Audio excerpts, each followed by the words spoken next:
ang elite na grupo ng mga adventurer na kilala bilang Sword of Courage.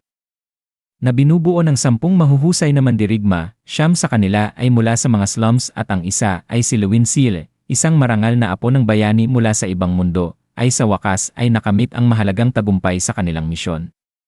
Natuklasan nito ang lokasyon ng Illusion Zone, at ang kristal na dala niya ay tumutugma sa kulay at hugis na nasa sinaunang dokumento. Sa pagkakatuklas na ito, nagdiwang ang grupo. Pinuri sila ni Lewin at binigyang diin na ang tagumpay na ito ay bunga ng sama-samang pagsisikap ng lahat. Masayang niyakap ni Miana si Toado habang tinutukso siya dahil namumula ito sa hiya. Ngunit kasabay ng tagumpay ay pag-aalala, lalo na kay Strife, na hindi pa nila kasama.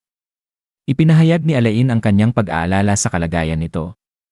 Sa kabila ng masasayang usapan, lumilitaw ang matibay na ugnayan ng grupo na nabuo mula pagkabata at pinatibay ng walang hanggang laban. Ang Sword of Courage ay binubuo ni Toado, Yugong, Satsuki, Alain, Strife, Miana, Nanatot, Birdwitcher, Karo, at si Lewin ang kanilang pinuno. Ayon kay Birdwitcher, tanging sina Lewin at Satsuki lamang ang posibleng makalaban sa tinatawag na pinakamalakas ng sangkatauhan.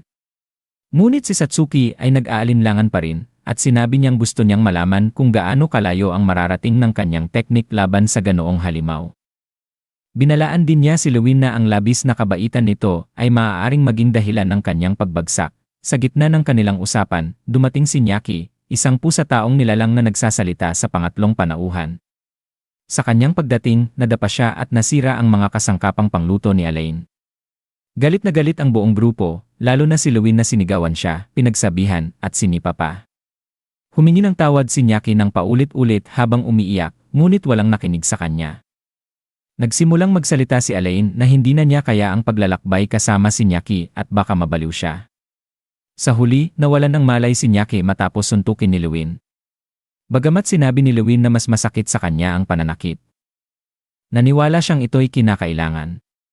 Pagkatapos noon, inutusan niya na ipadala ang isang magic pigeon upang iparating kay Vices Sama ang kanilang tagumpay.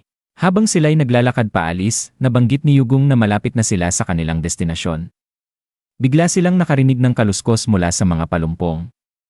Masaya si Alain, iniisip na si Strife na ito, ngunit lumitaw si Strife na sugatan, may mga palaso sa liig at may sugat ng espada sa likod.